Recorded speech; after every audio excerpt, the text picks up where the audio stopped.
কবরের প্রথম ঘন্টা, কবরের প্রথম ঘন্টাতেই তুমি বুঝবা আখিরাত কত কঠিন।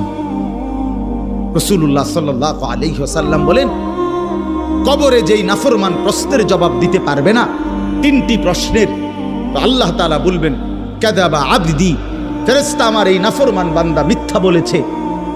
ফাআফরিশুহু মিনান নার ওয়ালবাসুহু মিনান নার, আমার নাফরমান বান্দার কবরে জাহান্নামের বিছানা বিছায় দাও, ওরে জাহান্নামের পোশাক দিয়ে আবৃত করে দাও। ওয়াফতাহু লাহু বাবান ইলান নার, জাহান্নাম বরাবর তার কবর থেকে দরজা খুলে দাও, কবর খুলে দাও। ওফো, আল্লাহর নবী সাল্লাল্লাহু আলাইহি ওয়াসাল্লাম বলেন, তখন কবর তারে, ফেরেশতা যখন তাকে রাইখা যাবে, কবর তারে ডান দিকের মাটি বাম দিকে একটা চাপ দিবে, বাম দিকের মাটি ডান দিকে চাপ দিবে।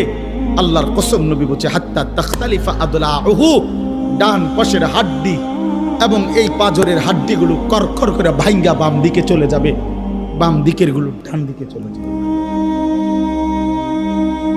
ভাইয়া আমার, তুমি তোমার উপরে রহম করো। বাপ আমার, আপনাদেরকে বলি, হারামের টাকা উপার্জন কইরা, সুদের টাকা, কিস্তির টাকা, ঘুষের টাকা, ওজনে কম দেওয়া টাকা, হারাম ব্যবসার টাকা, বাটপারি সিটারির টাকা দিয়া বংশ, ফ্যামিলি, স্ত্রী, সন্তানের জন্য রাইখা যাইয়েন না। ওরা আমনে বরবাদ করবে, আপনি নিজেও বরবাদ হইলেন।